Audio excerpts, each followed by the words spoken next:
Oke, siap-siap. Karena anggaran daerah untuk tahun 2026 itu bakal beda banget. Nah, kali ini kita akan kupas tuntas aturan main barunya, khususnya soal mandatory spending atau belanja wajib yang diatur di Permendagri nomor 14 tahun 2025. Yuk, langsung kita bedah. Ini dia rangkuman pembahasan kita. Pertama, kita lihat kenapa anggaran 2026 berubah total. Terus, kita masuk ke 3 alokasi belanja yang paling wajib.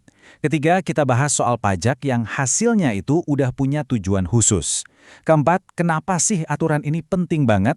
Dan terakhir, pastinya ada rangkuman poin-poin kunci biar gampang diingat. Oke, kita mulai dari bagian pertama. Anggaran daerah 2026 berubah.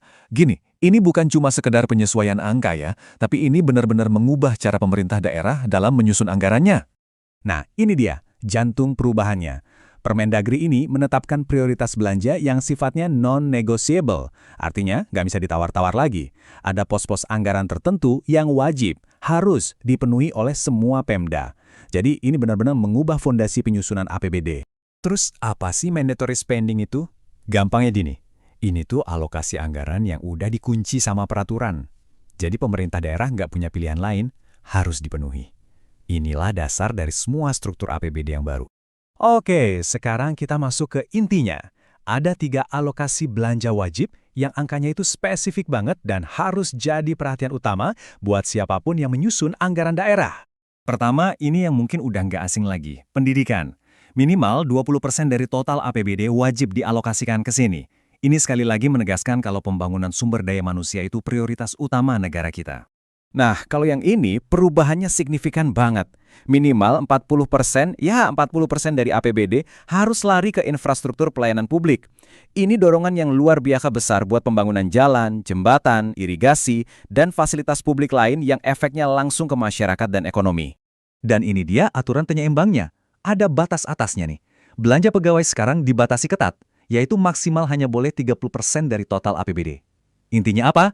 Pemerintah daerah didorong untuk lebih efisien, jadi lebih banyak anggaran yang bisa dialihkan ke belanja yang produktif. Tapi tunggu dulu, ada konteks penting nih. Batas 30% untuk belanja pegawai itu ternyata ada pengecualiannya. Tunjangan profesi, tambahan penghasilan, dan tunjangan khusus guru yang sumbernya dari transfer ke daerah itu nggak dihitung. Oh, dan satu lagi, ada masa transisinya. Target infrastruktur 40% dan pegawai 30% ini harus tercapai paling lambat di tahun 2027. Jadi ada waktu untuk beradaptasi. Lanjut ya, sekarang kita bahas konsep yang keren banget. Namanya earmarking tax. Atau gampangnya, pajak yang udah punya tujuan khusus.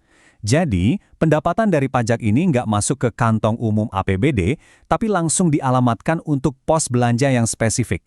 Tujuannya apa? Jelas banget, supaya uang pajak yang dibayar masyarakat itu manfaatnya bisa langsung dirasakan.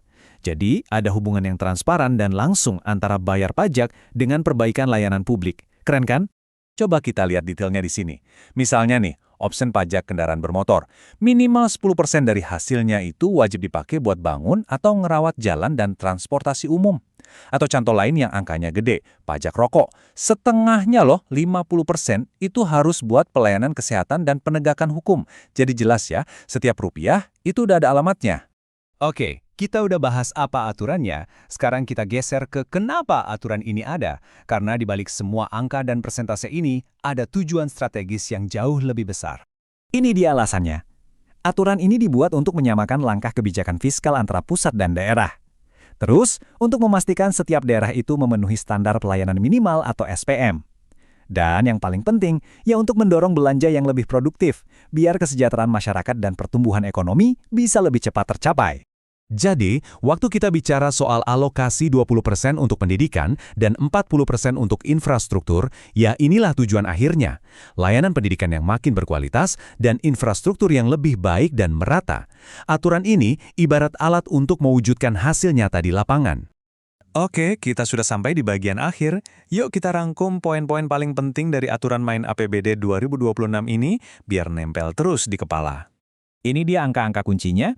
Ingat ya, pendidikan minimal 20%, infrastruktur minimal 40%, dan belanja pegawai itu maksimal 30%. Terus untuk pajak khusus, gampangnya ingat aja angka 10% untuk opsen PKB, pajak listrik, dan pajak air tanah, dan 50% untuk pajak rokok. Angka-angka ini jadi kompas utama penyusunan anggaran ke depan. Dan sebagai penutup, saya mau lempar satu pertanyaan untuk kita renungkan bersama. Dengan aturan yang seketat ini, tantangan terbesarnya adalah gimana caranya setiap daerah bisa menyeimbangkan semua kewajiban ini dengan kebutuhan lokalnya yang pasti unik dan berbeda-beda. Nah, disinilah seninya pengelolaan keuangan daerah yang sesungguhnya. Terima kasih, sampai jumpa di pembahasan berikutnya.